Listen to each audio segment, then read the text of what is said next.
Telegram? Hey, we are live for our very first episode. No, I don't have Telegram, Joel. Fair enough. My name is Manny Wolf. I'll let this guy introduce himself. He may want to use an alias for all we know. I'm, whoever you imagine. You can call me Jiggin or Joel. Probably Joel in the future. Let's go with Joel. Okay. Welcome to the first episode of what we hope is going to be a massive, successfully popular and money-making and liberty increasing. And what else would you like to accomplish with this? I just want free swag from sponsors. And free swag getting. Anything else? No, that's basically it. Okay, so since the 80s have come and gone, you're not looking for like casual sex from groupies or anything like that? Oh, I got a different podcast for that. Okay, yeah. Oh, that's the Reach Around Files, right? It's the Dutch Rudder Files. Yeah. I love that show, man. Anyway, so look, you guys, let's give a little bit of context here and backdrop. Especially these first episodes, probably most of the people that see them in the beginning are going to be people that already know me.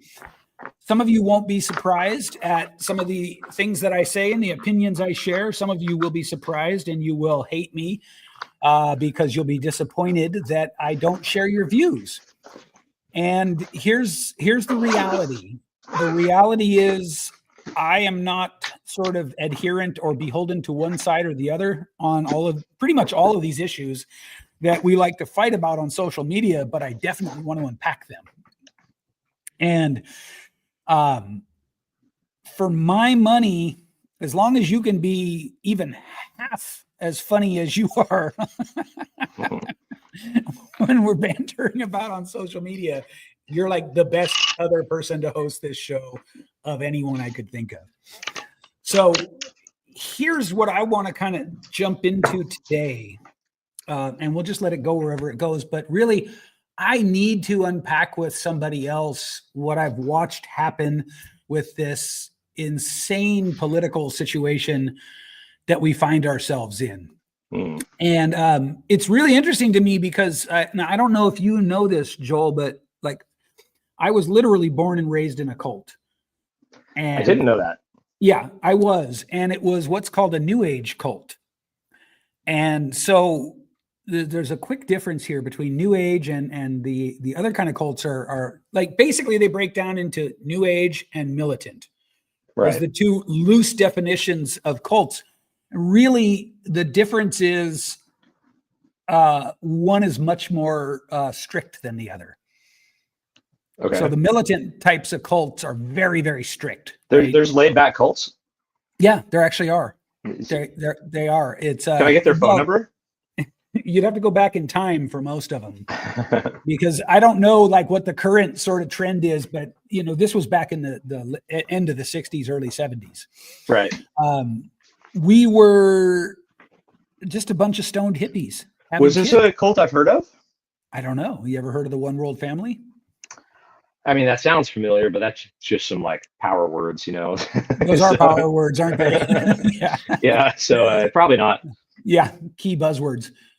Yeah. So we are researchable. You can find, I don't know how much information is out there currently about us, but when I say us, that's the height of irony because I got the fuck out as fast as I could. When would you leave? I left. So my family moved away from the main compound when I was about 12, and Damn. I moved away from all of it when I was about 17. So you were there 0 to 17? Yeah. Holy shit. Yeah. Did you go to normal high school or was it like homeschool or? We had a weird school experience. So as a kid, I went to up until I'm not clear on what ages relate to what grades, right. But I moved from San Francisco to Stockton when I was about 8. Moved to the middle of the worst part of Stockton, the Mexican ghetto in Stockton that really should get, it's the one that should get all the credit in all the movies because it was loco. Right. It was lunatic, man. I mean, gunshots all the time. all the time. It was just, you just get used to it. It's crazy. But I say all that to say, so we moved to the dead center of the worst part of Stockton. And for anybody who wonders, you can Google Stockton anytime you want. And I've done this intermittently over the last 45 years. It's never out of the top 10 most violent cities in the United States. That's still Bay Area, right? Yeah. Sort of. Yeah. It's sort of like it's sort of like the beginning of the Central Valley. Okay. I lived in Emeryville for a while. So Emeryville's not the same thing. No, but I was lost from Oakland, and it was honestly like fine. Like there were some bad places, but most of Oakland was awesome. Yeah, well, we lived in Oakland for a little while and ran around there all the time as a kid too. But I say all that to say this: a lot of people right now are scared shitless. Right. They think that Donald Trump and his cabinet or whatever, his team, are literally going to take over and turn us into a fascist state. Right. A lot of other people think that this is potentially the beginning of a true golden age for America. Right. And I suppose in a way it comes down to two questions. One question is, will the guardrails of the democratic experiment hold? Which, by the way, they just did. One of the most amazing things to me about Trump winning, because, and I'm not being coy here, voting works. Mm-hmm. I had honestly gotten to the point where I didn't believe voting worked. I was so cynical of American politics that I was just like, the whole fucking thing's rigged. Well, quick side note here. Voting sometimes doesn't work. The last time I tried to vote, I sent in a ballot through the mail, and it came back and it was like, your signature doesn't match. It's like, I can't be fucked to fix that. Like, so I'm guaranteed never going to vote again. I think if we were to apply a strictness to evaluating that, I don't think that's voting not working. I mean, for me at least. So I do have issues with the the system we have in place. What the fuck's it called? The the two-party system, bicameral legislation. No, the delegates or not delegates.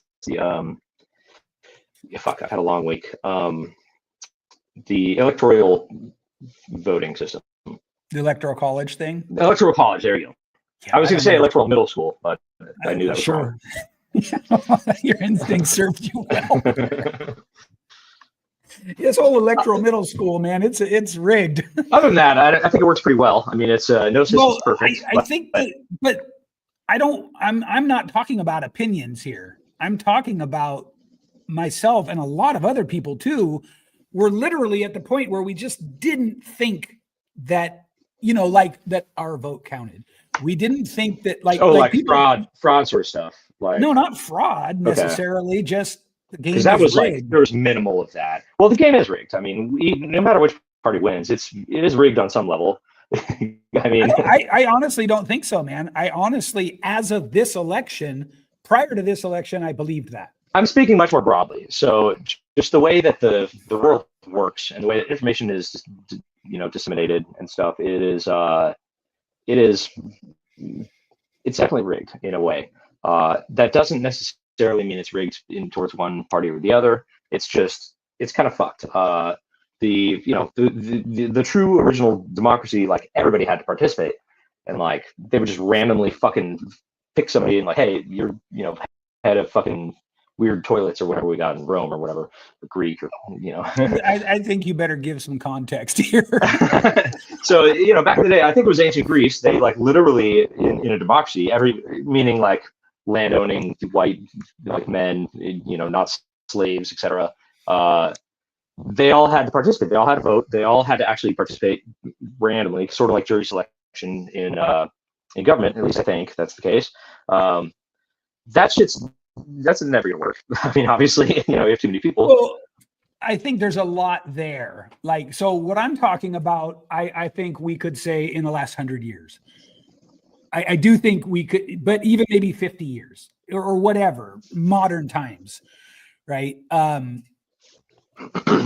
I I can't speak to what the ancient Greeks and Romans were doing, except that I know that they were pretty freaky. They were all fucking high on lead. So, well, they're high on all kinds of stuff, bro. I think lead really was a downfall, but take it with a grain of salt. I think that's how they took their lead. Literally, they used it like salt. I agree with you though. Overall, like for real, voting does work. It's what I really want to like drive home here is I'm not the only person who felt this way. Prior to this election, I thought the system was rigged in the sense that there were powerful people that you didn't really know who they were that were making the decisions. Really, that's kind of what I think most of us thought. I mean, I think that's even more blatantly the case right now. But well, tell me we'll get to that later. Okay. Well, let's get into it now. Like how do you see someone as problematic to the establishment as Trump, and then teaming with Musk, and then teaming with Kennedy and all the other people, right? Well, sort of Avengers. I mean, just his inauguration, he had literally like, the top like 7 out of 10 billionaires like there all in a row. Yeah. Including fuck, I'm doing bad words today. Jeff Bezos is like hot wife. She was there. Anyways, the Musk specifically. So like this week and last week, like he literally is like just gone. He's got a team of like teenage like gooners up in there, fucking getting like read-write access to the Treasury Department's like fundamental like payment system. That's just fucked. Sorry, what was the question? Yeah, I mean, you're gonna have to do better than that. You're gonna have to have a higher standard of proof than that. But no, like Donald Trump, Elon Musk, Tulsi Gabbard, RFK, the team of teenage gooner savants, whatever. All of these people represent an existential threat to the power structure that's been in place for certainly my whole life, and I get the feeling a lot longer than that. So since the inception. Yeah. So if that's the case, do you still feel like with that added context that voting doesn't work? No, voting works. It does. Okay. Yeah, I think I agree with you. We got a little convoluted there, which I expect will happen many more times. Definitely. But I need more booze. So for me, and again, I know that I'm not the only one who felt this, without sort of getting into splitting hairs and parsing words. I really didn't believe that we would ever get even a moment of sunlight out of this sort of two-party deadlock. It's like two puppets as far as I could ever tell, right? Mm-hmm. And it's one guy and he's like, well, I think I agree with you here. I think I agree with you here. Yeah, I don't think that's the case. It's not one guy pulling the strings. It's I'm just being figurative, but it's like one power center that even gives that you two false choices. I think it's definitely money. In like an oligarch sort of situation. That's been the case for a very long time. I mean, just look at lobbying. Like it's money is a big part of things that happen, specifically with like Congress and the Senate. Lawmaking. There's countless examples of things that everybody wants to pass, but they just don't because of lobbying. Like for example, tax reform, like making not in terms of like who gets taxed, but like how to file your taxes. There's a great story about how they were like this close to like simplifying the tax code, and one or two guys ended up not showing up for a vote, and they were heavily lobbied by TurboTax, whoever the fuck. So yeah, that's it's never gonna happen. What's never going to happen? Simple taxes. They're getting more complicated. Well, I don't know. I have somebody do them for me, but they've always been. I do too, and my CPA is shit. He's my uncle, and he's fucking terrible. I do all the work, and I pay him for some reason. And then I ask him questions. He's like, I don't know. And he's about to retire. So just like with that last example, this may be more about you than about the taxes. I mean, that's a true thing though. You can look it up. There's a great documentary on it. I think there's a Radio Lab about it. Well, I know that there have been attempts to simplify the tax system, and I know that the tax system is wildly convoluted. But again, my point here is, well, let me do it this way. Let me just ask you, from where you sit, how unlikely is it that Donald Trump showed up in 2016, went through that complete arc from then till now, and then won again? Incredibly unlikely. I think it is. I literally lost. I was telling you earlier, it got cut off, but I had a 51 bet essentially in the primaries from his first election that just in the primaries that if Jeb Bush won, I get $50. If Donald Trump won the primaries, I get $1. And I lost $1, and it was the worst bet I've ever made in my life. In hindsight, I mean, holy shit, good lord! Like Nate Silver had to probably kill himself after the election. Yeah. So, have you seen any of the aftermath of this win? Have you been keeping track of that stuff at all? Because I can't take my eyes off it. To the point where my wife thinks I'm turning into some radicalized right-wing nut job. Right. I mean, she may be onto something. But do you mean after this election? Yeah. Yes, but obviously nothing's affected me personally. No, I'm just asking if you've seen the reaction. Because from, well, let's say from the losing side. They're just taking it lying down. Like at least in the Democrats in Congress and the Senate, and just all Democrat, other than a handful of people and a couple more in the last few days. Other than that, they're just fucking taking it lying down. Like the problem with Democrats is they do not know how to fucking run a campaign. They don't know how to work in the.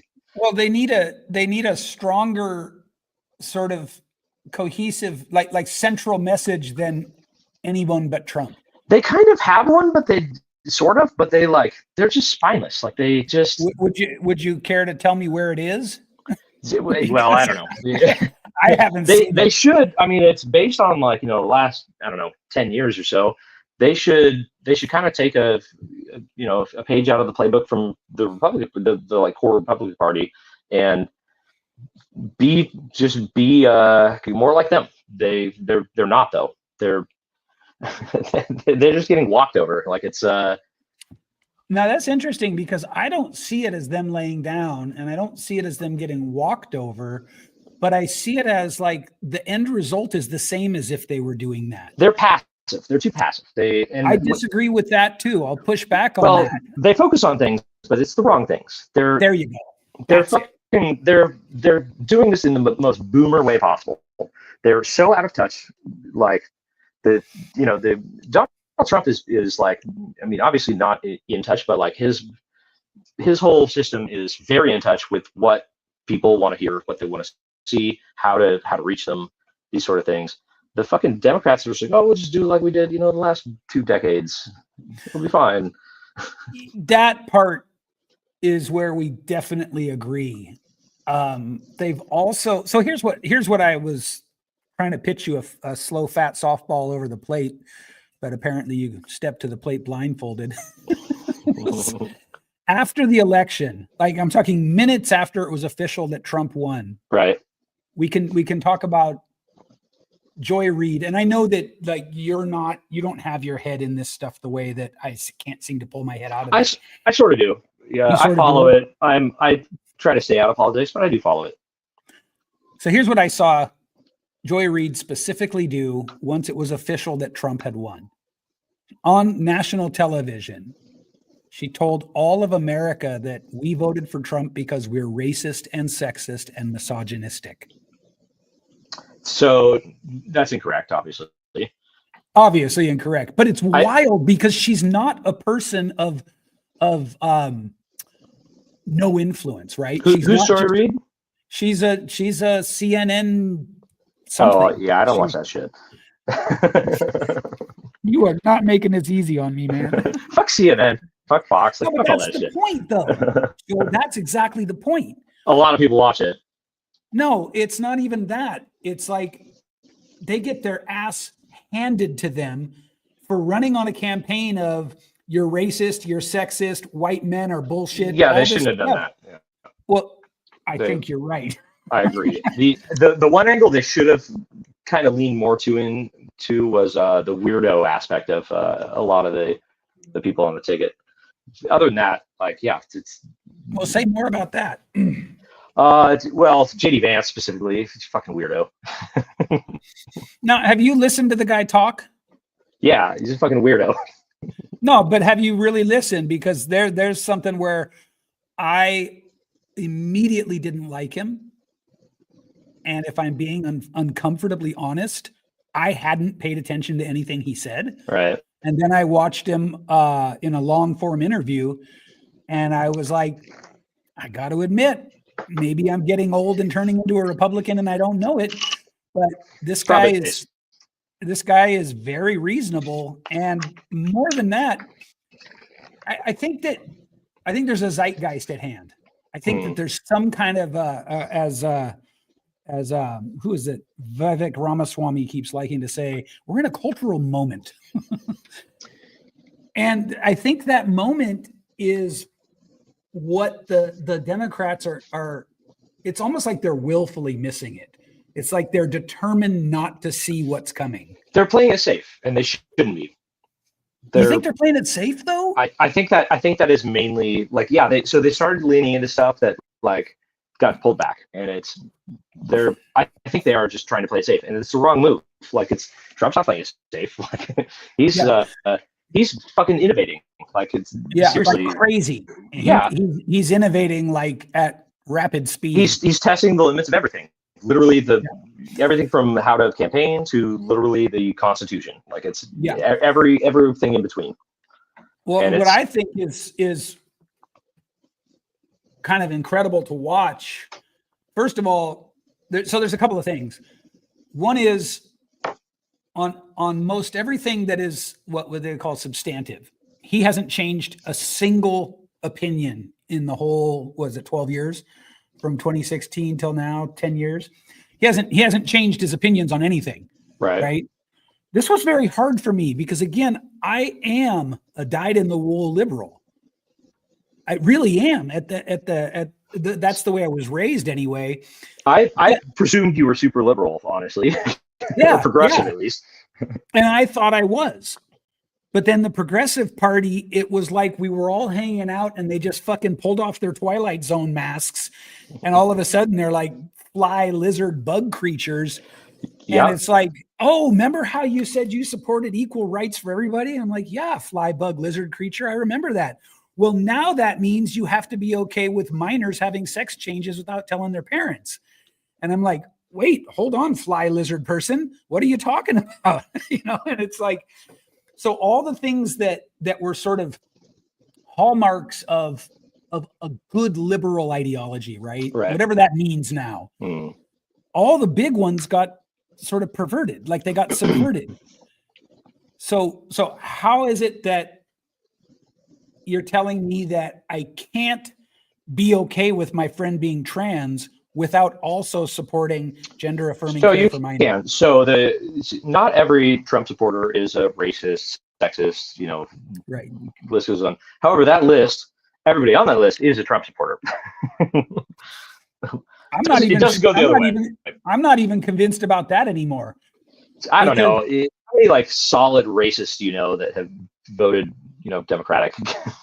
It's less about who I know that's voted Democratic, and it's more about what to me is very clearly racist underpinnings of the current liberal ideology. Right. So if you tell me that just by virtue of the fact that I'm a middle-aged white man, that I'm racist, that I need to shut up and listen, of course not. That my opinion doesn't matter, but that's what they're saying. That's that's the party line, bro. That's the party line. Is 100%. I think that's portrayed that way in the media. It's I think that's what else do we have to go on besides how it's portrayed in the media? I think everybody in the government doesn't give a fuck about any of that, and they just want to make a lot of money. I do too. I think it's convenient, and I think that a whole party latched on to that stuff because they thought it was politically expedient. Right. Right. But the They made a person on the street, the person coming out of the college where they're getting indoctrinated in all of this kind of like ultra sort of, I want to stay away from cliche terms like ultra Marxist. And because I don't really understand what Marxism is. What I do know is people are graduating every single year and going into different industries with what to me are pretty radical ideologies. And then they try to implement those ideologies in the businesses, like the Jaguar commercial. Please tell me you saw the Jaguar commercial. I don't watch TV. So does it have fucking, god damn it, I can't do names today. All right. What's his name? I don't know. It doesn't have any of that. I don't know what you're talking about. Are you serious? Fucking all you did was say all right. Yeah, you should know exactly who the fuck that is. Oh my god, I'm Google it right now. No. He might have said that though. He said that in Zoolander. It's surely a tribute to Matthew McConaughey. There you go. If he's not in a car commercial, I'm not watching that car commercial. Yeah, well, maybe that should be my metric now too. Also, I have it as a tangent here. I have a fucking issue with car commercials. The last few times I've watched TV, it's like every car commercial is like, oh, like this is the fucking car, and like, dude, you're gonna fucking fuck your neighbor's wife, like, they're fucking awful. Every car commercial is the worst thing I've ever seen in my life. They just pander to like dudes who wanna like they don't have good marriages and they want to fuck their fucking neighbor's wives, and like, I'm telling you, man. I think we've reached peak individualized algorithm here because I don't know what you're talking about. Name a car commercial. Unless the Jaguar car commercial. I guarantee you that one's main motif is like fucking your neighbor's wife. It is absolutely not. It is a train wreck of symbolism. So okay. It's a car commercial that shows no cars. The other side is like sympathy and like, look at this guy with a missing leg and shit. What? I haven't seen commercials since like Super Bowls, pretty much only exclusively. So. First of all, you don't have to watch TV to have seen the Jaguar commercial. It went viral. It is just a complete freak show. And it's, by the way, if you're watching this and you try to like make my motives too simple, fuck you. I'm not saying it's a freak show just because it's filled with cross-dressers, which, by the way, it is. The whole thing is cross-dressers and trans Interesting. people. Okay. And like so whatever, but they're trying to flip to the other side. Got it. Well, I want to talk to the people watching though, because one of the problems with our cultural our dialogue these days is everybody ascribes the worst motives to everybody else. They oversimplify everything, and so I'm just saying. That's not why this car commercial is a catastrophe. It's a catastrophe because Jaguar is an established brand with an established audience, and they've completely thrown that audience under the bus and are now trying to appeal. It's really unclear. And if I was better at the tech, I'd show the commercial so we could talk about it. They're just based on what you said. They're fucking idiots. They're targeting the wrong audience. Yeah, and their current audience is probably thrown off by that. I would agree. Oh, dude, check this out. Hang on a second. I'm going to share screen. Okay. And then I'm going to show you. Let's go here. Share screen. Jaguar commercial. This is the lesser Weinstein brother you had pulled up. But go ahead. Can you see me? Yep. Can you see the screen I'm sharing? Yeah. Okay. Make it bigger though. There you go. Full screen that shit. I don't know how to. There's a little full screen button on YouTube, not on. Oh. There you go.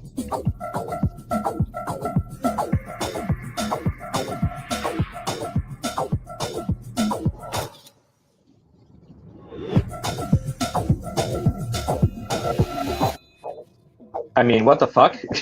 Yeah, right? That's great like color schemes, but what the fuck? Like, is that a commercial for clothes? Dude, It's terrible. it's like United Colors of Benetton from the 90s, right? But on weird acid. I remember that. That did seem like some acid trip shit.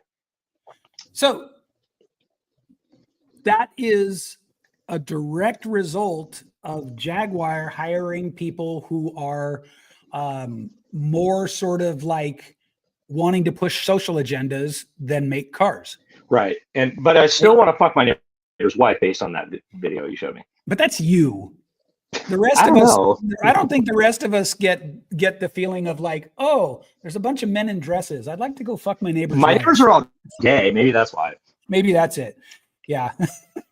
So anyway, the point is, I don't even remember the point now. You took me so far down the briar patch. Hey, welcome to Joel. Welcome to Joelville. So, I think where we left off before we went down that car commercial side quest, let's call it, was I'm feeling like potentially there's a real revolution happening right now that could actually benefit us as the world, the country, whatever. I'm gathering that you feel a little more cynical about it. Yeah, I mean, it's. I don't think anything that's happening now is good. It's other than to test the checks and balances and laws and shit we have. Other than that, like, it's, if that shit doesn't get checked, then I think we potentially could go into a bad place. But that said, I'm fucking optimistic, so I'm not too worried. I don't think we're going to turn into a fascist country. I don't think we'd ever allow that. I think. Well, that's kind of like what I was trying to illustrate with my earlier point that it turns out voting seems to work. Because voting definitely works. There's no question. There's very little fraud. It works. I can't stress this enough. I didn't believe that. I literally thought it was just a sort of a show for the public to some extent.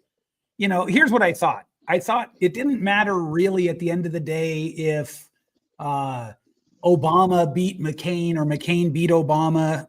Basically, things were going to go on as normal. Right. That's as it has been for decades. Decades, right. And so to me, that's what I'm talking about is like so now are you keeping enough of an eye on this Doge thing that we can talk about that? Yeah. Because to me, that alone is like, not only is that something that, well, it's interesting because there have been other administrations that tried that, but never in such a just like pimp slap way. I mean, this is just, I can't even put into words how insane and like, let me try to put it into words. So what Elon Musk is doing is insane. It's going to really test. It's going to test and potentially break some of the guardrails that we have in this country, in America. Just a lot of what he's doing is just blatantly against things in the Constitution. Now, are you sure about that? Because I see that argument back and forth. 100%. The Congress, they pass shit and they spend money on things and they delegate funds here and there, and then the executive branch is they're supposed to let that shit happen, like they carry it out. In some cases they are not allowed to just like block that shit. There's a specific thing they can do, and it's what's it called? Is it reprisement, or I can't remember the word, where there's a thing they can do where they delay payments on things and stuff. I should have done research, but whatever. I don't think this shit's I think it's gonna get derailed by the courts. Like, even if it goes to the Supreme Court, any of this stuff, I think that they have to kind of, look at the Constitution and blocks a lot of the shit that's happening. My biggest concern is that some of these guys got read-write access to the payment system for the like treasury or whatever. That shit's fucking crazy. Like if Elon Musk is saying like really obscure things like, or is obscure the right word? Anyways, he's like, oh, we're gonna like update the FAA's like security. I'm thinking like he's putting fucking AI into that shit. And it's like, what are you doing? Don't do that. So, are you ascribing sinister motives, or like give me context here? I think he's just trying to push the limits. He's trying to test what he can do. And I think Musk is like on his own, like he's not on a leash. He's trying to be like a, I don't know, king or something. I'm sure everything he's doing is probably, you know, has his interests in mind, but I think a lot of this, I mean, a lot already has been kind of had an injunction put on it, or some other, you know, court has come in and said like, no, you can't do that. But yeah, I don't know. It's interesting times. That's why I think we should go back, you know, what is it, 16 years ago? No. When did 2016? There you go. What is that, 8 Yeah. years, 9 years ago, I guess? 10. Basically 10. 10-ish. We'll call it somewhere between 10 and 100 years ago. Yeah, let's call it somewhere between 10 and 100.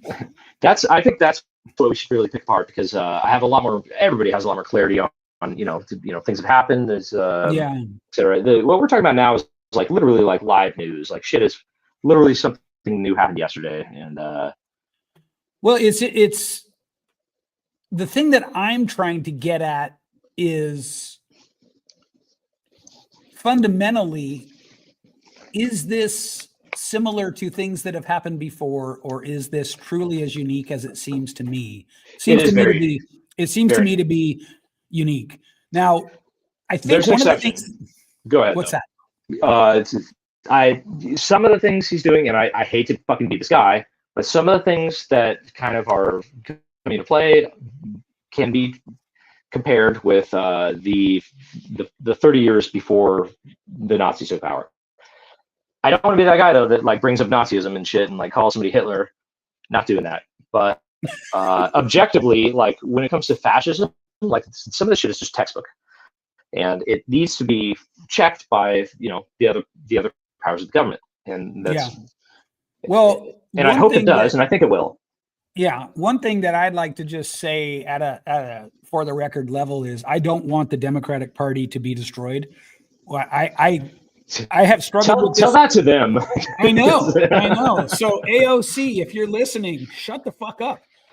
Or if you're not going to shut up, prepare what you say before you go on camera. She's doing great. It's not doing great, my friend.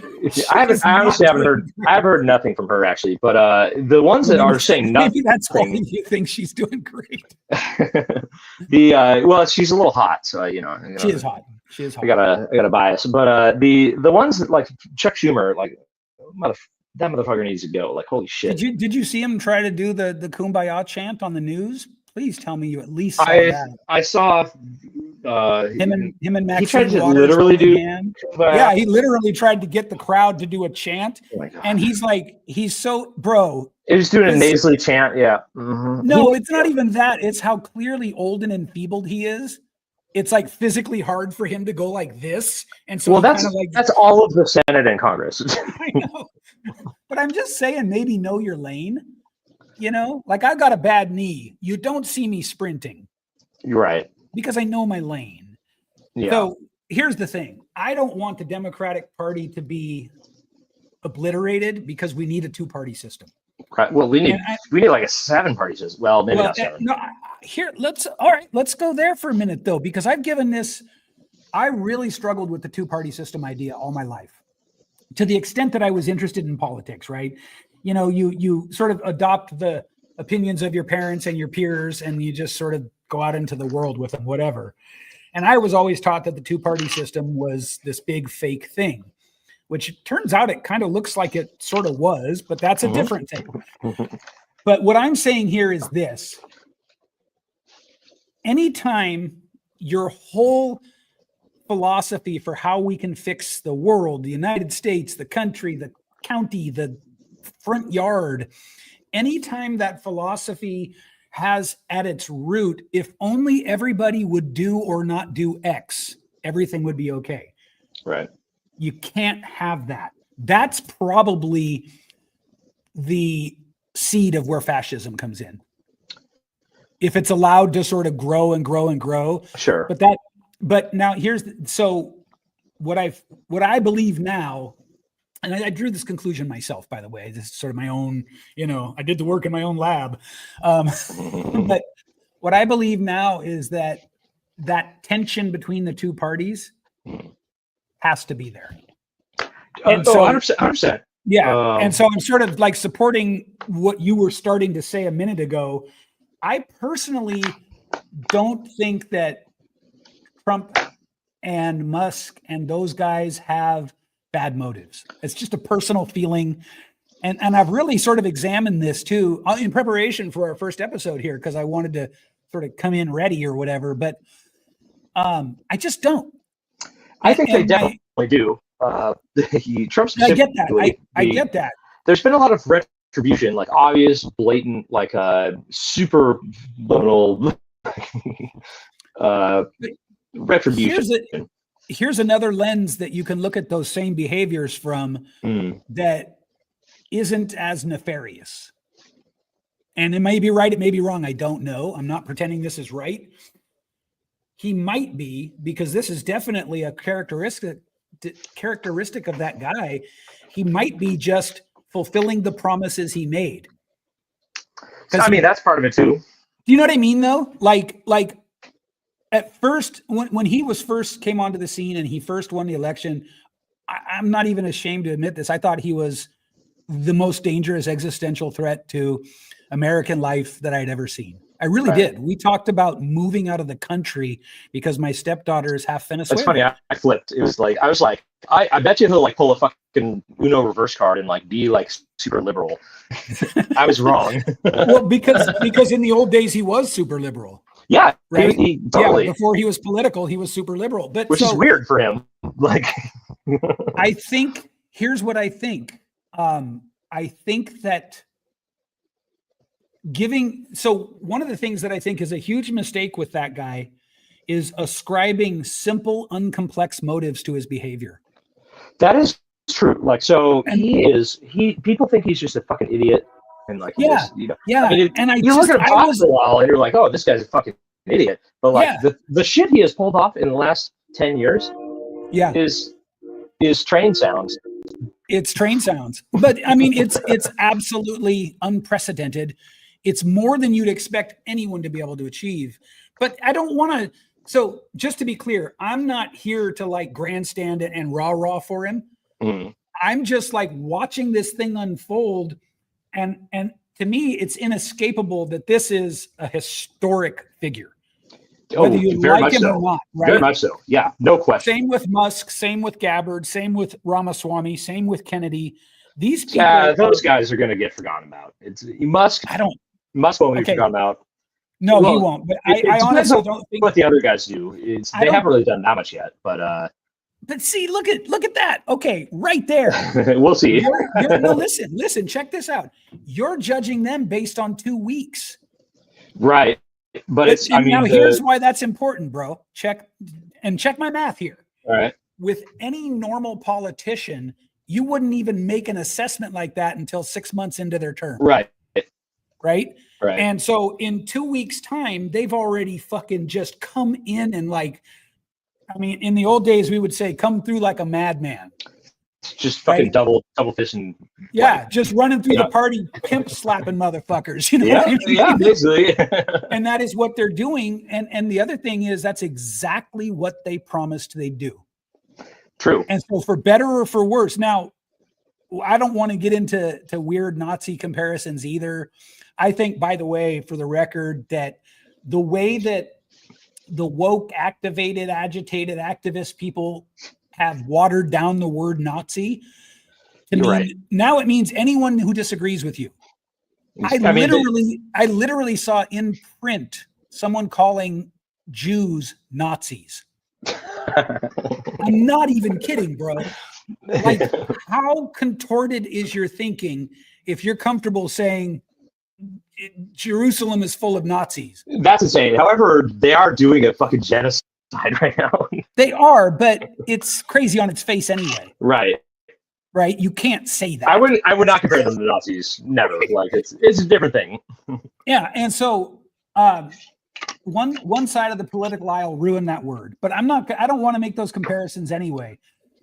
There's a term for like any internet argument like ends when somebody calls the first time they call like compare somebody to Hitler. I can't remember the term for it, but that's the thing, and it's like true. The modern term is probably Trump derangement syndrome. No, it's like it's based on a dude. It's some I'll look it up. It's Jamie, pull that up. Do we have a Jamie? You're our Jamie. What the fuck? So I found a porn site. Hold on. I found Hitler porn. You want to see some? Can you share my screen? I don't want to see Hitler. No. It's Hitler porn. It's Hitler porn? Yeah. That's the one thing I'd like to see less than Hitler. I have no interest in seeing what I assume is a gnarly, stubby, knotted little oily. It's called Godwin's Law. So the internet argument about comparing people to Hitler is called Godwin's Law. It states that in any online discussion, someone will eventually compare another person to Hitler or Nazis, and then the discussion. Yeah. Right. Yeah. At that point, it's not a discussion anymore. Right. It's the same thing as like when, and this is so frustrating to me because my son does this to me sometimes. What he calls you Hitler?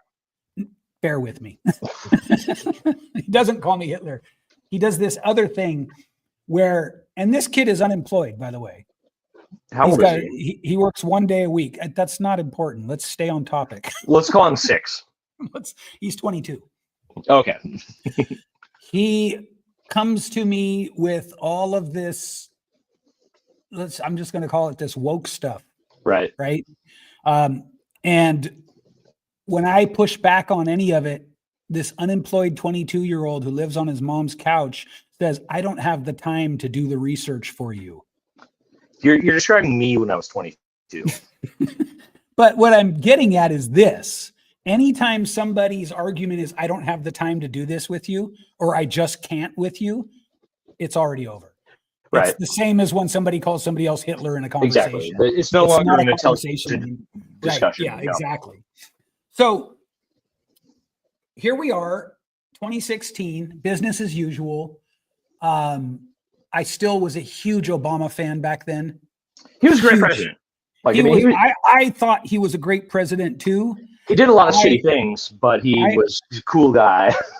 Well, that mattered, right? That mattered, especially after, what was it, like 16 years of Republicans before him, or whatever it was. I miss G-Dub. I party with that guy. Dude, that's funny you say that because I actually do too now. I do some nice coke with him. Have gone. Do some paintings, get in a bath. But horseback riding. Yeah, hell yeah. That just scares the shit out of me, actually, but I would do it. But so here we are, it's 2016, we're coming out of Obama. It's business as usual. Right. Here comes this guy who's a complete, just like a lightning rod.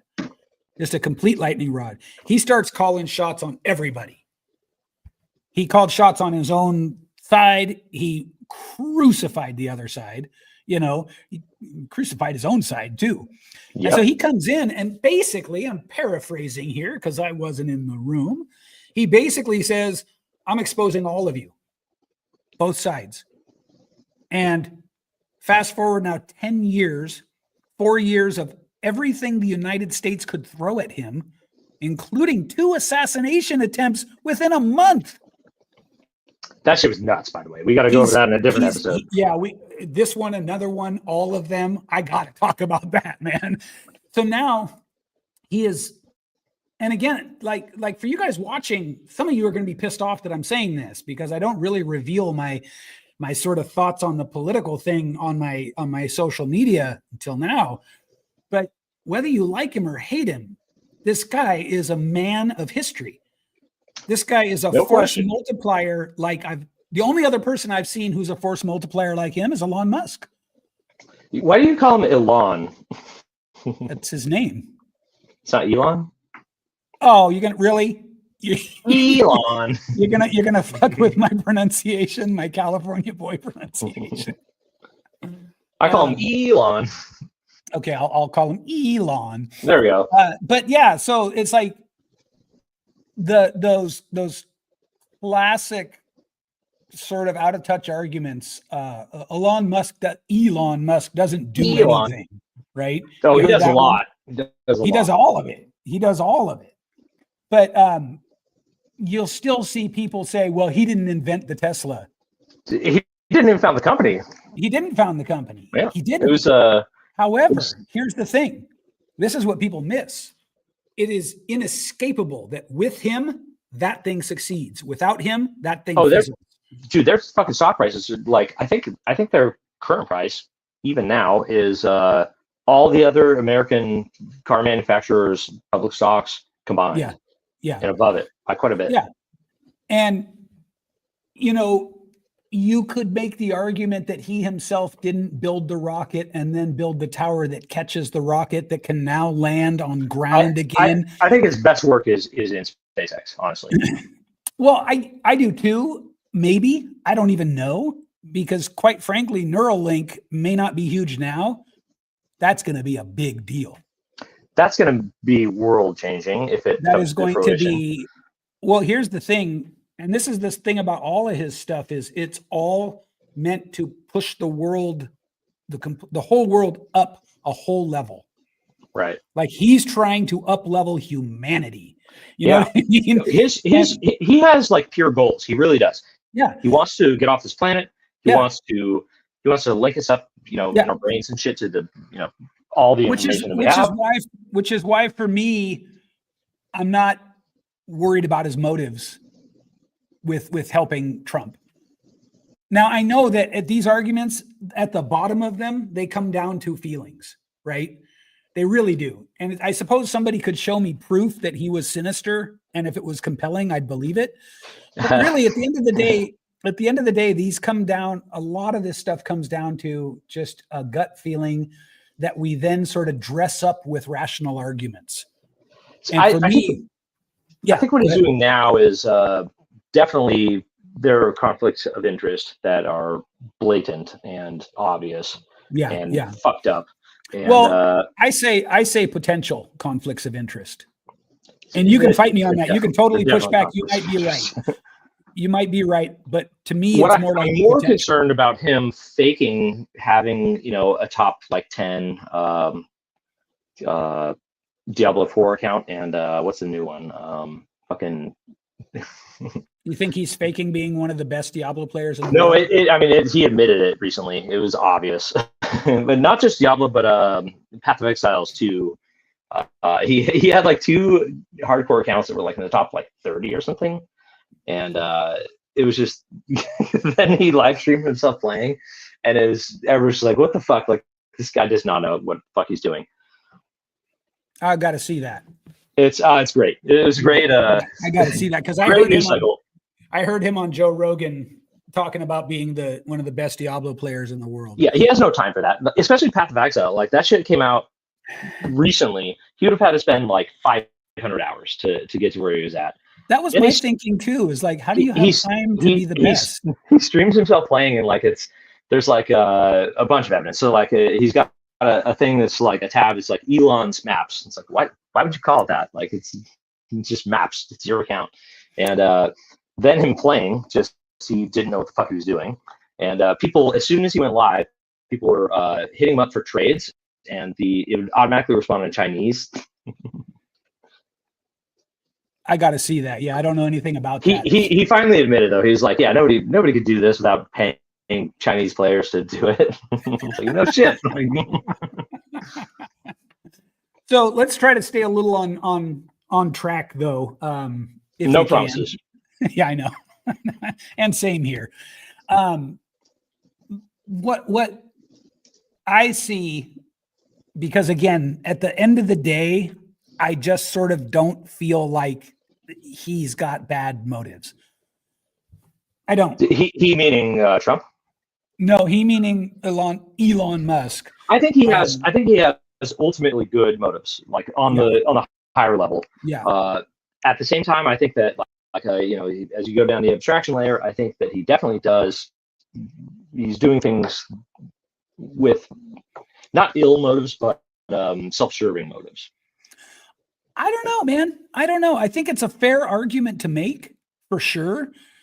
But let's play a devil's advocate game here. It's my favorite game.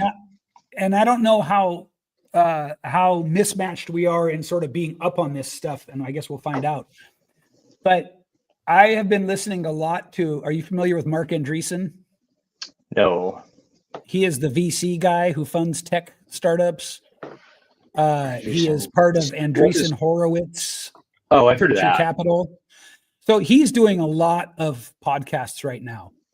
And he is a very, very intelligent guy who's got his finger on the pulse of the tech world in a way no one else does.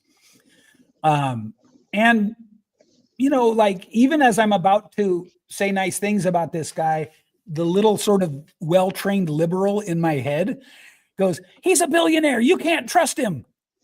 And yet I watched the guy talk for 3 hours at a time, and he seems pretty solid to me. But anyway, he tells a very, very candid story about the Biden administration coming to him and telling him point blank, don't invest in any more AI startups. This is how it's going to be. The government is going to let 3 of them exist. This is the United States government. This is the Biden administration. Yep. Yeah. He said, we're going to let 3 of them exist, and then we're going to have them in a stranglehold so that they'll do what we want. Right. The government is going to own AI, full stop. That's all there is to it. That's actually what made Mark Andreessen start looking at backing Trump.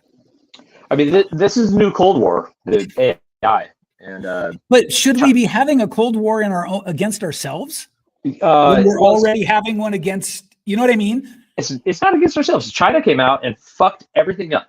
No. Before that, my point is this: if we have to compete with our own government to innovate, if we have to compete with our own government for literally the fundamental promise of what America is, right? That's kind of like a Cold War with ourselves. Yeah, I would agree with that. Yeah. And so, again, he was told point blank by the Biden administration, and anyone who wants to go research this, just look for Mark Andreessen interviews on podcast. They almost all cover this. Also, Google more than that. Don't just go to that one source. But, well, that's where all the conversations are. Fuck Google, by the way. Like, I don't know, Yahoo, Bing it. Google sucks now. So he tells that story though, and I think that so for me, that's not a thing to be glossed over, right? Because you're saying your point, which I appreciate, is maybe there are ill motives somewhere in the abstraction layers of what Elon Musk is doing. Maybe there are conflicts of interest. I can see the conflict of interest thing clearly, but here's the other side of it. If Mark Andreessen is being honest and really, I see no reason after having listened closely to lots and lots of his conversations to not believe him. It comes down to a gut feeling, and I'm happy to admit that. But my gut feeling as somebody who's pretty good at sussing people out is that this guy's being forthright. So with that in mind, would you rather have Elon Musk doing these things that have conflict of interest sort of notes in them for sure? Or would you rather have Kamala Harris, who is a mouthpiece for whoever Biden was a mouthpiece for, completely putting a stranglehold on American productivity and innovation? What's my third option? What's my third option? That's the point, is there wasn't a third option, right? That's the point. Yep. The point is when we make these arguments, not you and I, but everyone, we tend to do this thing where when it's convenient for us, we get into these sort of fake binaries. Right. And then when it's not convenient for us, suddenly we're willing to look at all this nuance. Shit is nuanced. And the shit is nuanced. And so for me, the real question is Do I think that Trump, Musk et al. Are going to be a net positive to American society? And do I think that if Kamala Harris would have won, it would have been a net positive to American society? I For think. me, Sorry, go ahead. go on. You were going to say for you. Yeah, for me, it's pretty clear. I mean, she was the most Manchurian candidate looking motherfucker I have ever seen. Yeah, I mean, I don't disagree. I'm glad that Biden fucking stepped down. Holy shit! Like, go to a retirement home. Jesus Christ. Let's talk about that for a little bit, bro, because to me, it got to the point where I couldn't even make jokes about it anymore because it was so perverse. Right. This guy is declining. No, his mental capacity is everyone can see it. Not good. It's to the point where if you try to defend him, you look like a lunatic and a liar for doing it. You know what I mean?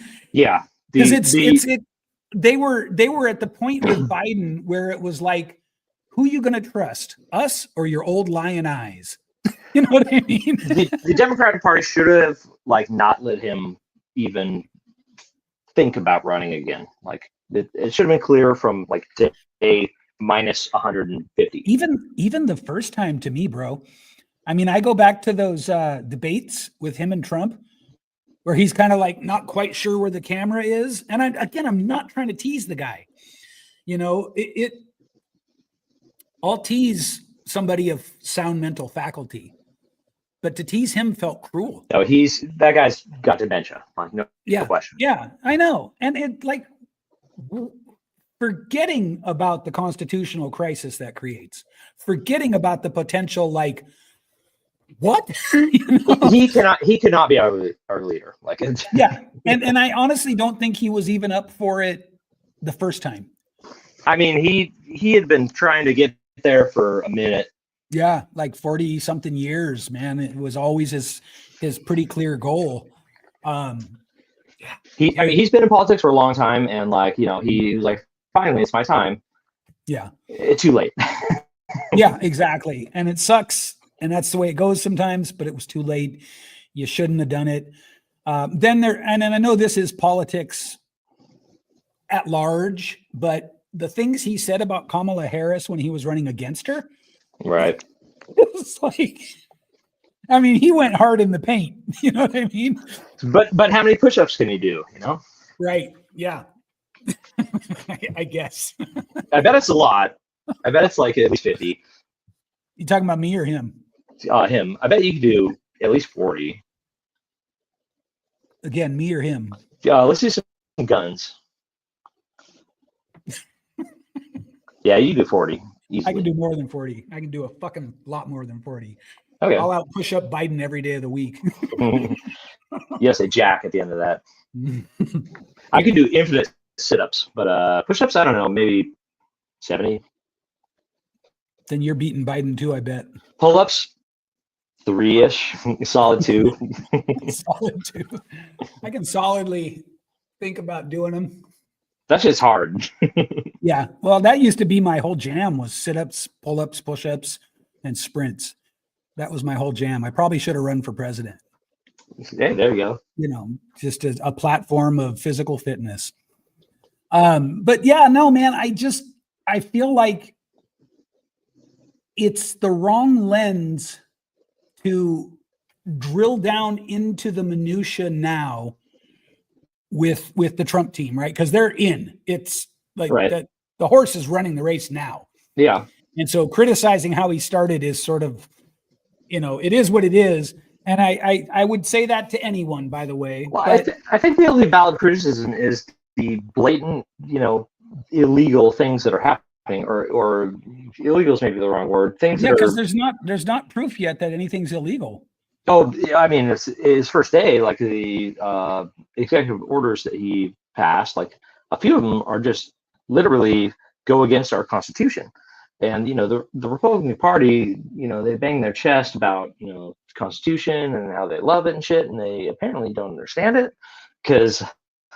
Well, so which ones are we talking about? And the biggest one is the naturalization one where it's like he's trying to claw back at, if you are born in the country, like physically. Oh, the birthright citizenship. Birthright shit. Yeah. Yeah, So yeah. that goes, which it's like, what is it? Eighth Amendment or no? Is it eighth? I don't know. I think it's eighth. I don't know. Yeah. No, that is for sure. At the very least, it's like getting within, kissing range of being problematic with the Constitution. I mean, for sure. It's 100% against it, but he's testing it, and I think it already got shut down or an injunction. That was the other thing is like, what an executive order does. And I just learned this. I didn't know this. An executive order is something the president would like Congress to enact. Right. I didn't know that. I thought it was like a decree. Yeah, it's a bit of both. Funnily, so every president for the last, 40 or 60 years every new president has done more and more and more executive orders like right off the bat. Yeah. So it's not unusual for him to do a fuck ton right off the bat. Right. It's pretty standard. But the ones he did, they were also written like just horribly. Like people suspect a lot of them were AI assisted. Like they just went to ChatGPT, like, hey, write me an executive order. I mean, I don't know. I can't speak to that. I hadn't heard anything about it, but there's one. So the one he had about every citizen is either a male or a female. The way it was written is based on conception, where there's no sex organ at all. I mean, your fucking cells. And if you go even a little further, everybody's a girl until some point. Like you're a fucking girl till 10 months, or not 10 months, 10 weeks, something like that. Yeah, maybe it's 8 weeks. I don't know. It's probably 35 months. Let's say 35 months. Pretty sure it's not 10 months. I'm trying to have an abortion for my children at the 75th trimester. Yeah, right. At year 3. Trey Parker, don't sue me. Here's my take on the executive orders. And this is just my take. This is in no way backed up by enough research or anything. I think you're right that he is testing, but I think that's a secondary kind of dimension to his strategy. I think the first dimension to his strategy really is, I promised you I'd do this, I'm doing it. I really think that's the thing for him. He seems to, it's so hard to sort of wrap your head around people that are this much larger, this big, right. They're so much larger than life. It seems to me that keeping his word as to what he promised to do to get him in office is very important to him. Yeah. It also seems to me that he knows there's huge social capital in not being seen as just another politician. Who campaigns, what's that expression? You campaign in prose and you govern in facts or something like that. Anyway, most politicians make all these flowery promises on the campaign trail, and I think broadly speaking, we'd agree they don't do much. Right. I think for him, it's just really important, and we could talk about whether this is his ego or his sense of commitment or both, or maybe it's whatever. I don't know the motivation underneath it. I'm not going to pretend I do. But I think if we look at the actions, we can say it's reasonable to assume that you being perceived as someone who does what he said he would do is important to you. Yeah, I'd agree with that 100%. Yeah. And with Musk, I mean, one of the things that I heard over and over again on the podcasts that I listened to is how Kamala Harris was going to, like, SpaceX was absolutely going to be shut down or mired in not shut down, but mired in so much regulation that it was impossible for them to operate. Interesting. Didn't hear that. Did you know, for example, I do have one example I can share about this. The thing that Musk cites as sort of getting him into this whole fight in the first place was the two conflicting laws when it comes to hiring.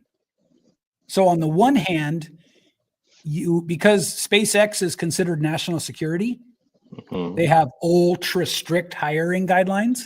Right. Okay. And according to those guidelines, you have to be a citizen of the United States to work for a company that does security level work, like national security level work. Okay, that makes sense. It does. It makes sense. Yeah. On the other hand, and so he is required by law for SpaceX to only hire American citizens. Right. There's also a contradictory law about dreamers, which is a really great naming of people who come here illegally and then have a baby here, and the baby is called a dreamer. Right. Gets me every time. It's totally poetic. And who the hell would want to punish a dreamer? You know, right. But now check this out. The Biden administration went after him because he allegedly discriminated against dreamers by not hiring them. That's okay. Interesting. Yeah, so I know. He heavily relies on what is it? H1B1 visa. H1B. Yeah. Yeah, and he does, and that's what that visa program was designed for, right? It was a pathway for the best and brightest to come work here. Right. That's what it is. Yeah. That I know because my wife is a talent sourcer. She hires on H1B visas all the time. And it's a way for the best and brightest to work in the US. That's what it's for. We need to have the best and the brightest here. It's cheaper for too. Sure. Well, here's another thing that I think I don't hear anybody talking about. There's always this talk about America being like knocked down off our throne, right? Taken down as the preeminent power. Well, that's never going to happen. Well, I agree with you, but here's what these people don't think about. What would that actual process look like? It would be fucking chaos. No, we would take over the world. They're militarily. No, the other side, Joel. I'm saying if we did get demoted through strategic, political, or war power by another country, right, and knocked off the top, what would that look like? Not only would that make the United States bad, hellish, but since we are the primary sort of like economic driver, like we can't fail. We're too big to fail on the global stage, right? Oh, 100%. That would send shockwaves through the entire world. It has in the recent past, yeah.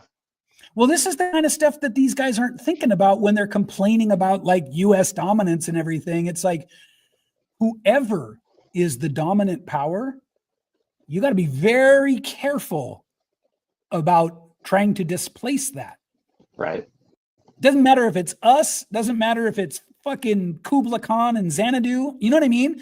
It's like, it's no small thing to take a global superpower and demote them. It's war, chaos, famine. Yeah. So I would agree. Dogs and cats living together. If we fuck up like in a big way, then like the world feels it 100%. Yeah, exactly. And if somebody tries to fuck with us, they're gonna be fucked up in a bad way.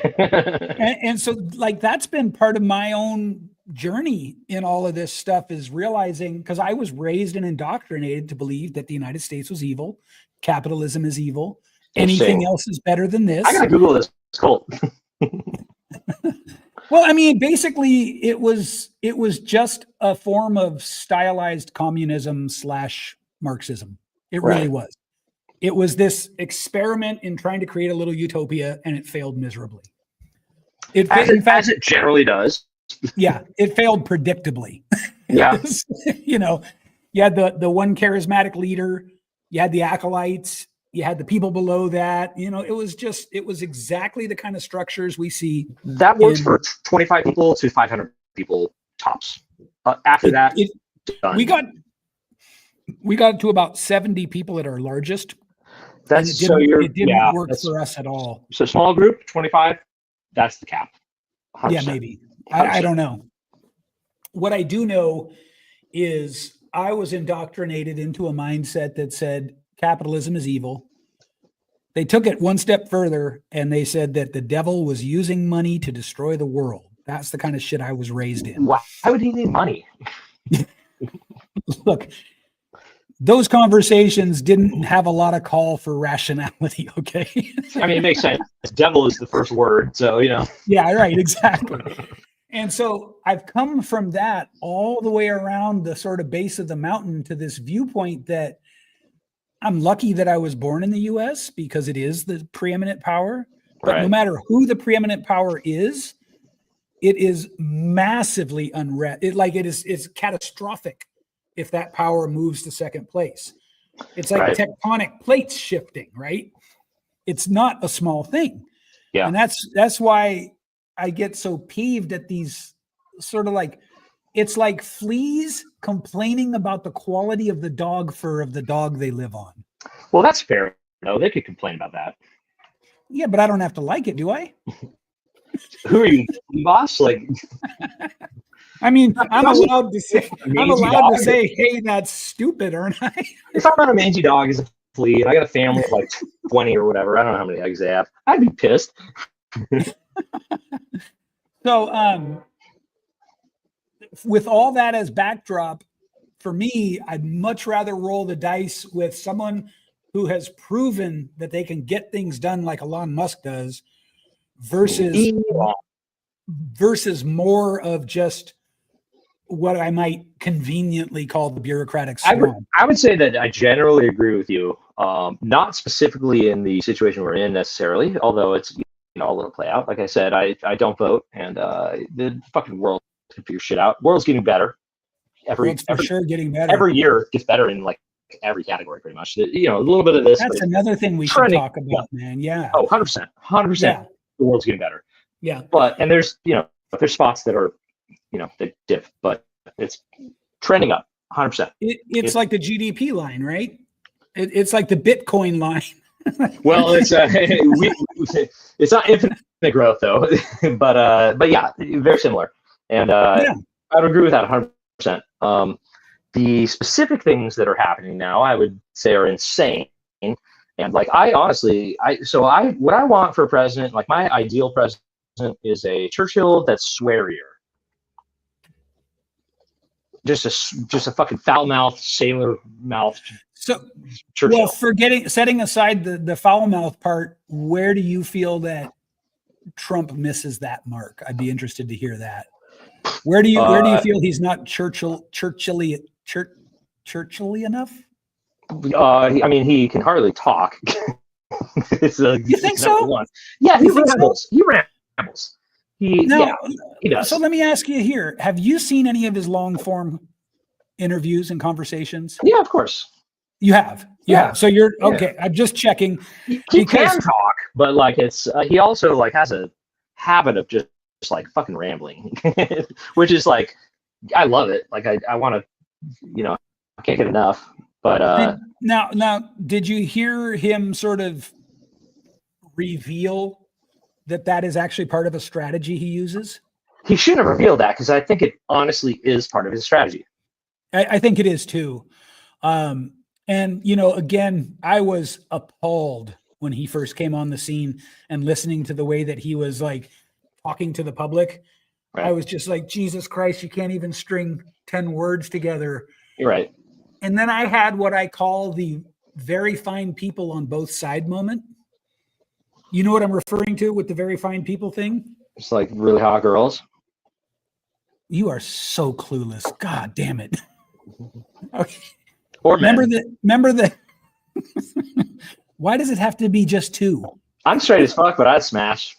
Yeah, I'll smash a day, you know, whatever. But you been to Thailand? I've heard. I have a suspicion why a lot of my marketing friends have moved to Thailand. Oh, you're not wrong. But listen. Damn it, Joel! You keep knocking me off of my subjects. Where were we? What were we talking about before Thailand? We're talking about dicks and fake dicks. No, we weren't. We're talking about how Trump talk and the way he talks. Oh yeah. So he got called out on that by Joe Rogan. Right. And he said, yeah, it's the weave. It's this little thing I do to see who's paying attention, and he just broke it down. And he's like, all right, yeah. But here's the thing. It was the very fine people moment. During 2016, he gets elected. The world goes fucking nuts. Remember that? Yeah, oh yeah. Women protesting in the street and everything. And then there was those white douchebag tiki torch, the college thing. Yeah. And you know what? Fuck those guys. It's also like, what the fuck? Google what a tiki torch is, idiots. But hold on. Yeah, right. Yeah. Like your iconography isn't even good. Seriously. But so here's the thing. Famously, there was a video of Trump responding to that. And Trump said, yeah, I think I know the quote you're saying. There are very fine people on both sides. Right. And then literally 12 seconds later on the video, he goes, but not the white supremacists and not the Nazis. They should be condemned. So you're talking about edited video. Yeah. See the ticker tape down here? Yeah. That's why I don't watch the television. Well, so here's what happened, man. The left edited that video and got mileage out of it, just tons of mileage. Of course. And then it's been completely debunked. You can go to any video hosting. So you can go to Google and say, very fine people moment full video, and you'll see that he is not calling racist, very fine people. Both sides play this all the time. That's why the ticker tape. That's literally why I did that ticker tape. But the thing is... So we're not editing? Let me take my top off. Knock yourself out. if that's the first impression you want the world to have. When I did it on Twitch, I got 4 more viewers. Oh, okay. Well, then they banned toplessness even for men. That's a 400% increase from what you had previously. They are fascists. So, hold on a second. Let me get this out. During this campaign, after this very fine people thing had been completely, like, anyone who wants to can go find the truth. And it's not even hard. 100%. It's a single YouTube search for the reality of it. I saw Obama, who, again, I got to stress this, man. I loved and respected that guy. I really did. I watched him trotting out the very fine people thing and telling, like, this is a pretty infamous clip. He's talking to a group of black men, and he's just ripping them up because they're not voting Democrat. That was edited too. Right at the end, he said, "Where are all the white women at?" And they edited it out. Is that true? No. Okay. But you see what I'm saying? I do. It's and this gets back to my point of, like, voting works, but it's fucking rigged from the top, and it's because of the main media source, the main information source for everybody, pretty much the vast majority of people, especially the voting. I wouldn't say age, but the people who actually vote, they get it from cable news, and they're highly polarized. Not anymore. I don't know if you're aware of this. Well, I mean, the other ones are kind of groveling now, but well, no, man. So the election, the lead up to the election, all the main news channels were saying this is the closest race in history. Right. This is easy to verify. The election happens. The left side of the aisle is just pimp slapped. They don't know what to make of it. Right. That's when Joy Reid says, well, I guess America is just racist, sexist, and homophobic, right on camera with the CNN logo behind her. It's a terrible thing to say.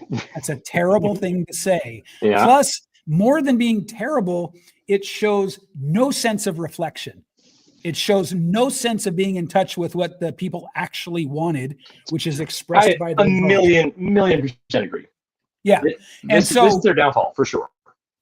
Dude, like I want that side to stop crumbling so that it can be a bulwark against the side that I'm apparently on getting too full of itself. Like, I don't want a one-party system, whether it's left or right. It should be a spectrum. It should be, there's balance. Spectrum. That's it. It should be a spectrum. If today I want to dress in a little dress and be this, I can. And then tomorrow I can be this. This should be Exactly. a spectrum. Because Spectrum colored too. that's right. Like the Jaguar, not unlike the Jaguar commercial. Man, imagine if you had so colorblindness. So women, they're never colorblind, and some of them, like one in, I don't know, a couple million, have 4 color cones. You're talking about literally colorblind, literally colorblind. Literally, yeah. So like they not only can't be colorblind, but they can be color, like super color. So They can be the opposite of colorblind. Yeah. So like the mantis shrimp that has 12 color cones. Like, holy shit! Imagine what that would look like. I don't have to imagine. I've done copious amounts of mushrooms. There you go. High five. Yeah. Copious amounts. In fact, I can't verify now because I never recorded it, but I can look back on at least 300 distinct psychedelic trips. Yeah, so with mushrooms, though, you build a tolerance. And I had a couple weeks where I just wanted to drive a new car I had, and I had a buddy who had some mushroom like chocolates, and I was like, hey, let me buy like a bunch of these. And I just was doing DoorDash in my awesome car on mushrooms for like 2 weeks. It's fucking awesome. Then so my wife got some mushrooms from one of her clients, and she was like, I don't like these. So she gave them to me. Said, I'll try like 3 caps and like a couple of stems. So I'm like, oh, let's do DoorDash. And so like start driving, and then my arms are 50 feet long. And I'm like, I have to park at home immediately. Yeah, that's what happens, man. Your arms get 50 feet long, and there you are. Yeah, you got 50-foot arms for the next 5 hours. Yeah, so I parked and went home. Yeah, but the other nights, it was just sparkly and it was awesome. You made the right call, by the way. Oh, for sure. Dude, like it was bananas. So what do you think? Just feeling, not backed up by argumentation or just your gut feeling. Next 4 years, trend up, flat, down. I think it's like this. Will it trend up, flat, or down? Are we talking about just the general healthiness of the world or our democracy? Well, let's start with the U.S. And I'm talking about in terms of things that are like, it's the economy, stupid, things like, so for one thing, censorship has been radically diminished since Elon Musk bought X, right? I mean, I would disagree, honestly, but. Well, I would agree and disagree at the same time. So like, yes, less censorship. However, he specifically censors people that he doesn't want to be talking, which is worrying, but whatever. They're fucking. It's a company. It's not the government. I have yet to see any proof of that. Although I would look at it with objective eyes. There's fuck tons of proof, but they're a company. They can do whatever the fuck they want. That's not censorship. It's a company doing whatever they want, and they should be able to do whatever they want. Well, let me ask you this. Because the whole purpose of buying X, the stated purpose anyway, was to be the free speech town square, right? Right.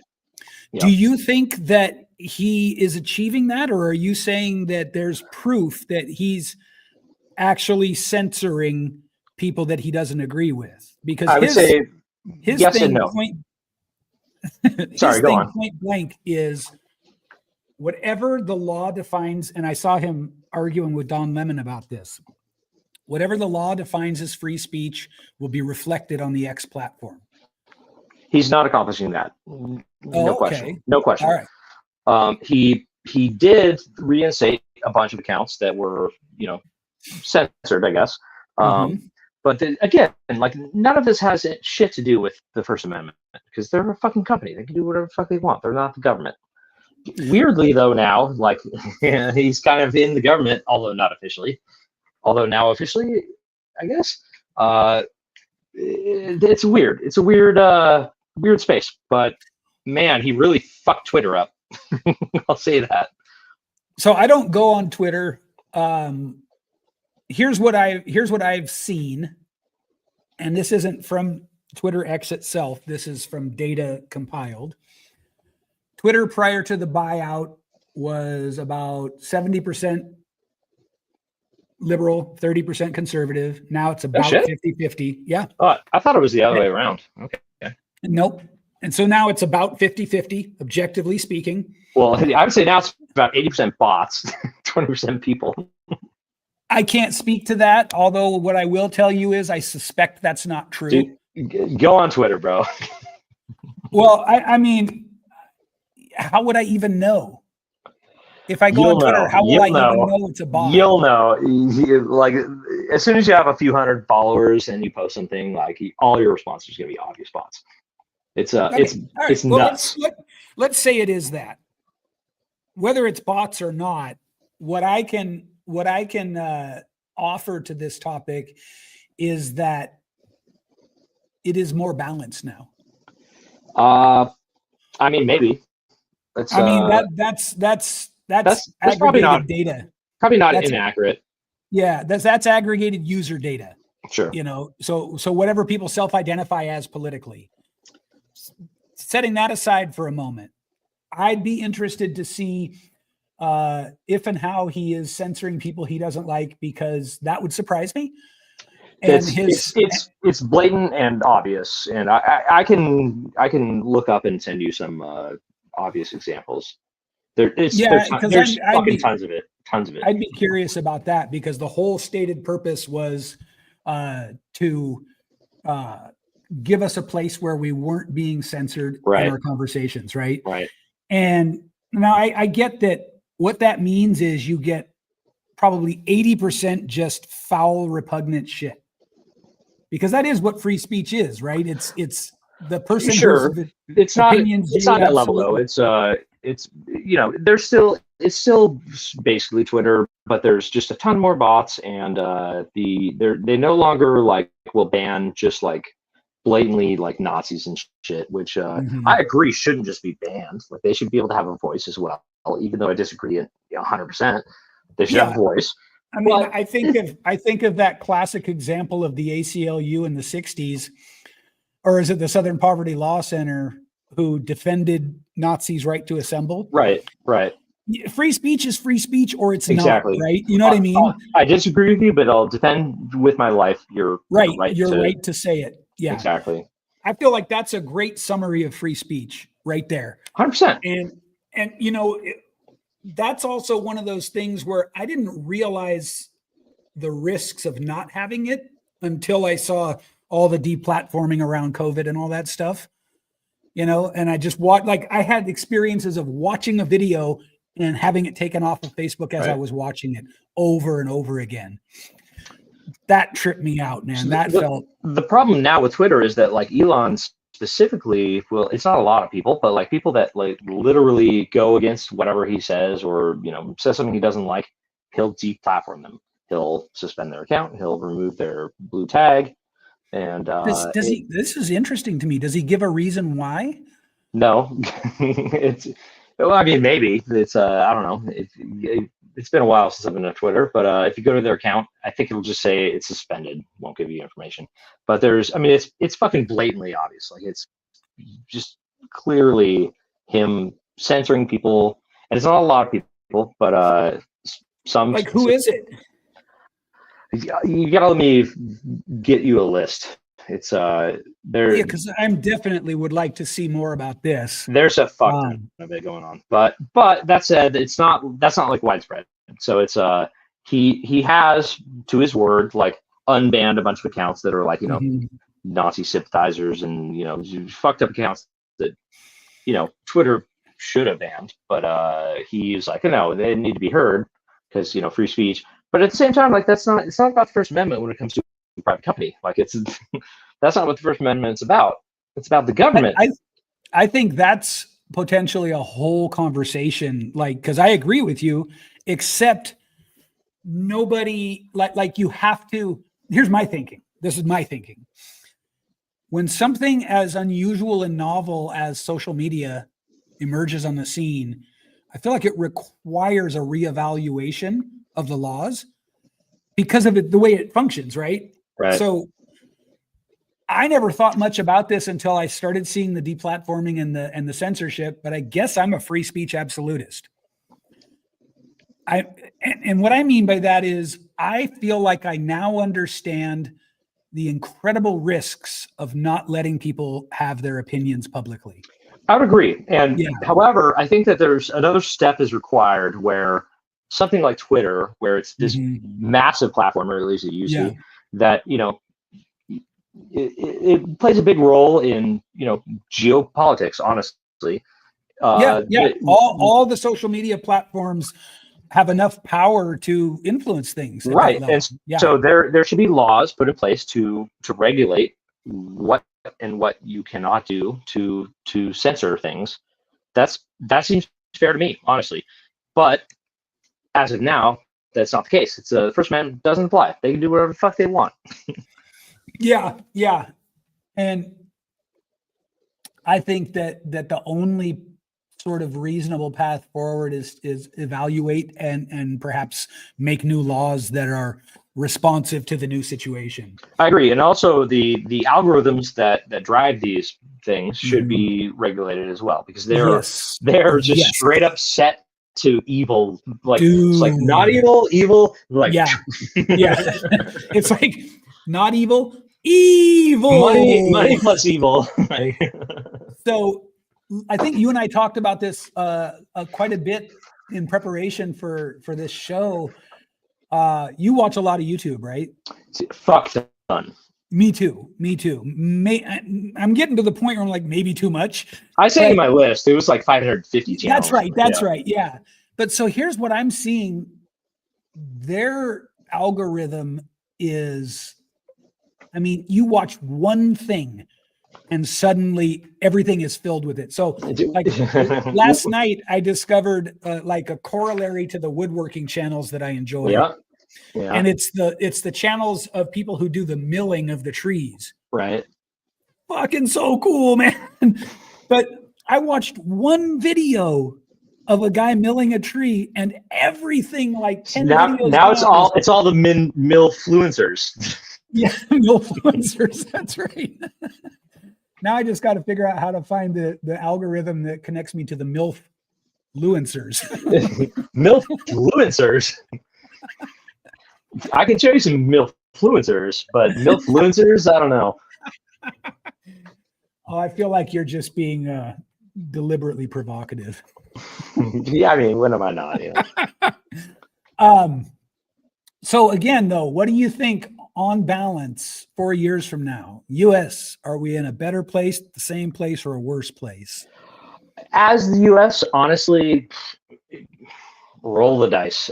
In terms of the world, probably still trending up, but it's, you know, like I said, it's kind of, you know, when things trend up, it's not just this. It's like, no, it's the GDP line. It's up and down and on its way to something better. Every metric. So like, you know, child poverty, starvation, you know, fucking AIDS, whatever it is, like all that shit, like we're trending that way.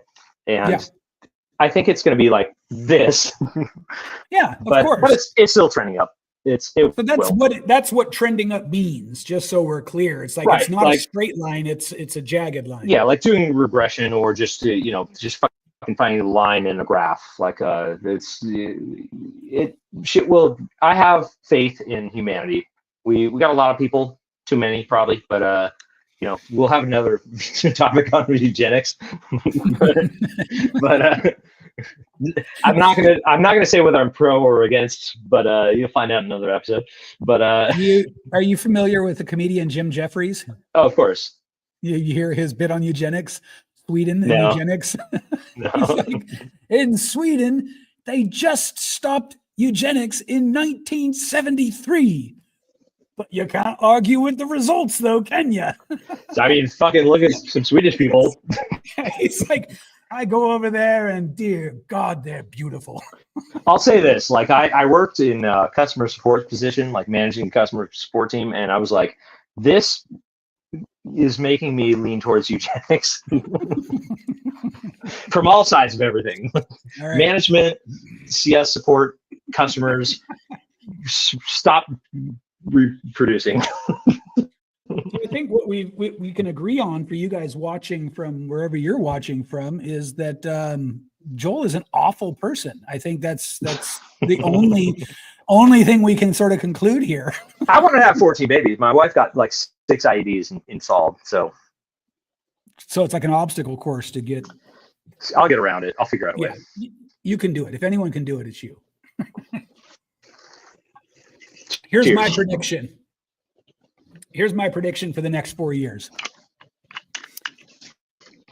Economically, and therefore quality of living wise, optimism wise, outlook wise, we're going to be at a level that we've never been at in our lifetimes. I'm not saying it won't come without static. I'm not saying there won't be turbulence and unrest. Who's we? The just America. I'm talking about America. I think it's going to be more polarized in that sense. I think that some people will have a better time, some people will have a worse time, and it's going to be like. Well, I think that's always the case because I've lived through now two eras of huge economic explosion. Reagan was the one I remember, and again, I was a dyed-in-the-wool liberal, so I hated Reagan. But then I grow up and I look back on the 80s, right? And I look back on the incredible optimism. The 80s were the shit. Hell yeah. If you weren't doing most of your fucking in the 80s, you missed out. I was at most 9. Okay, well, you too. You missed out too, buddy. Sorry. Hey, you didn't let me finish. I did most of my fucking in the 80s. From 9 to 12? It was from 0 to 9. 0 to 9. Just getting the hot babies back then. Putting the work in. The optimism of the 80s, the art that it produced, the music that it produced, like clearly whatever we were doing was having a huge positive effect on at least the culture over in Europe and the UK, because they imported to us. And this is a funny little thing because I don't think a lot of people think about this unless you're a musician, but the new wave movement of the 80s coupled with MTV was a moment in time. Oh, for sure. You know what I mean? So I feel the same way about the 90s. I think so. That's the 90s were pretty dope too. Golden era of hip hop, like the best hip hop of all time. Unquestionable. Yep. That's an episode we can do. Hell yeah. Right there. Yeah. Cause I mean, good God, man. I go back and I listen to like Pac and Easy and Young Dre and Young Snoop, and like, this is the best shit there ever was. Oh, I'll get into the like WeWorks of the like fucking underground hip hop shit. Yeah. I actually like the underground stuff better. If you notice, I only really named the good hip hop art, And most are still around too. Yeah. But you're right. The 90s for hip hop was the equivalent of the 80s for rock. Yeah, I would agree. And pop, rock and pop, I'd say. Pop is interesting. It goes like the last, I don't know about this year or the last like 2 years, but like the previous 3 years, pop music got fucking good again. Like good shit. What did you like? Because I haven't heard any good pop. I'll send you some tracks. Yeah. I couldn't even name them, but I got into weird shit now. So my new 2 favorite songs. One is it's a fucking K-pop band, and I think it's the best produced song ever in the history of time. It's called Pop Stars. I'll send you a link. It's fucking incredible. It's incredible. And let me tell you, put on headphones, turn them to 100, and like listen to it's like the wall of sound. It's the Beach Boys shit, but like modern, right. and they're rapping in like English and Korean. It's insane. And then the other one that I'm like fucking freaking out about is called I See You. It's like I see letter U. I can't remember the band name. It's like can't remember, but it's fucking dope. Yeah, I got to tell you, man, for me, very few songs or artists after, I would say, grunge. And I know that makes me sound old. No. But after that, the overall quality level, here's what I think happened. I think during the 90s, the music industry was perfecting the art of the producer. Right. You know what I mean? Versus the art of 100%. The artists. Yep. Yeah. And so everything now to me, I have fairly sophisticated ears, more for the music than the production. Right. But everything to me now sounds ultra formulaic. Yeah, 100%. I mean, that's especially in pop music. I mean, that's. It's always always been formulaic back since Berry Gordy and Motown. But the thing is they didn't have the same sort of the attenuation, the attention didn't swing over to the producers as much as it has. Right.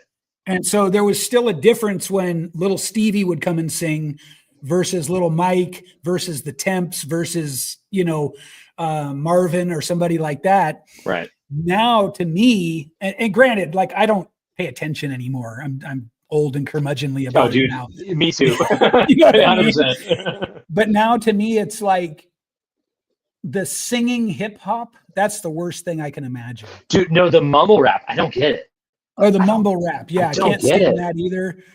It's not that I can't stand it. I'm trying to understand, but it's just like I don't fucking get it. I'm not even trying to understand anymore. Like, am I wrong? No, it's the children who are wrong. Yeah, that's right. That's right. I can verify. It isn't just that we're older. Our music was better. And if you want proof, here's how we'll end this one. If you want proof of that, just go look at the glut of channels on YouTube of young people rediscovering music from the 80s and 90s. Okay. That's all you need to do. And there are hundreds of them. So I Googled gluttony music YouTube. I don't know why you'd use gluttony. Oh, glut. You said glut. Glut, yeah. Well, like for instance, here, I'll give you a perfect example. Go to YouTube. Google that word. Go to YouTube. All right, one sec. And search first time hearing Steely Dan. Okay. Wait, Steely Dan? Yeah. Okay, we have different tastes then. Well, I don't know. I bet a lot of our tastes overlap. Yeah, 100%. You're in a funk band, right? I was. I'm not. I'm currently. Dude, I want to jam with you. So I want to play drums so bad. I haven't played in forever. I played like 50 instruments, and like drums are the one that like I'll never fucking forget how to play. And well, I do play bass. Funky. So, yeah. Funky. So I started sort of on bass in terms of like bands. First hearing Stevie Dan. First time hearing Steely Dan. Steely Dan. I thought it was Stevie. How do you spell Steely? It's literally like it sounds. There's an A in there. That was wrong. No, there's Steel E. Oh yeah, there's oh my god, all the thumbnails are fucking identical. Yeah. But then you go into like, I mean, you trust me when I say there are dozens, if not hundreds of channels, some of them getting millions of views of kids today going back and rediscovering the stuff that I know for a fact to be good. All of these have like millions of views. Yeah, you should check out like some young kids discovering Pink Floyd for the first time. All right, okay, that makes more sense. It's so good, man. I'm sitting there as an old man going, "I told you." You're right. I knew it. It reminds me of what was the show? It was not Undergrads, but the one before that. Oh fuck, what was that show? It was I can't remember the guy's name. I'm doing bad with names today. Yeah, you are. Fuck, so I can't even think of the drummer's name. Who's the drummer for fucking Rush? What is his name? Neil Peart. There you go. We talked about this, I think. Dude, that is the most embarrassing thing you've ever said. Dude, fuck Rush. They're terrible. Freaks and Geeks. There you go. So the episode where the Seth, whatever his name is, he's like, no, not Seth Rogen. It's the other Seth, the tall guy. I think it's the same Seth. He's like, oh, Neil Peart. He's like really into Neil Peart. He's kind of a fuck up, and like, he's like, oh, he's the best drummer ever. And then the house he was staying at, the dad comes in. He's like, fuck Neil Peart. Like he could drum out of a paper bag. Like, here's Buddy Rich, and he shows him Buddy Rich, and he's like, holy shit. Yeah, but you know what, man? Neil Peart is he's a great drummer. No every inch the great drummer, and so is Buddy Rich. And I would be willing to bet different levels. I don't know about that, man. No, 100%. 100%. I am not a rookie when it comes to this stuff. Me neither. I know you're not, but I would say Neil Peart. First of all, Neil Peart created a whole new style. No, You can't nothing take against, that away from nothing him. against Neil Peart, but Well, I'll say this: here's what I'd be willing to throw him bet. out of a paper bag. Here's what I'd be willing to bet. If Buddy Rich heard Neil Peart, he'd be blown away. Yeah, probably. Yeah. And I think that's what it comes down to. The styles are so different. And I love Buddy Rich. The first time I saw a video of him playing in his band, it was revelatory. It was like a whole moment. He's Buddy Rich. Like, what are you going to do? Yeah, exactly. Exactly. And so I'm not in any way taking anything from him. I think I'm biased because I just don't like Rush. It's their lead fucking singer. I just can't stand it. So I'm a big John Bonham fan. So am I. Yeah. In drinking only. Okay. I'm more of a fan of his in terms of the drumming. That too. Both. He's another one who, like, he opened up a whole new lane stylistically. But then look, that's what the 70s was all about. Keith Moon was the same thing, you know. Yeah. I tend to prefer Bonham over Moon, but it's just a stylistic thing. He hit those drums so hard, yeah, totally. So anyway, if you don't like Rush, you suck. I think 4 years from now we're going to be in an amazing spot. And what do you want to leave with? I think that we probably will too, and I don't think it's necessarily due to any one person or any one, bunch of people or a cabal or whatever you want to say. I think that just fucking shit's trending up, and it always will. We'll have I think it's more than that, though. I think it's more than that. I guess what I'm trying to say is I became convinced that if the current version of modern liberal politics had 4 more years, we'd be fucked. I think we were trending in a very bad direction. I think no matter what happened, we're going to trend up over time. Okay. There's going to be dips for sure. And we have a weird one of these now, but shit will get better. And it has been, and it will, and it'll continue to. And until we blow ourselves up. Well, that's a perfect place to wrap this one, my friend. I agree. All right, let's cut it. Wait, let me lift up my shirt.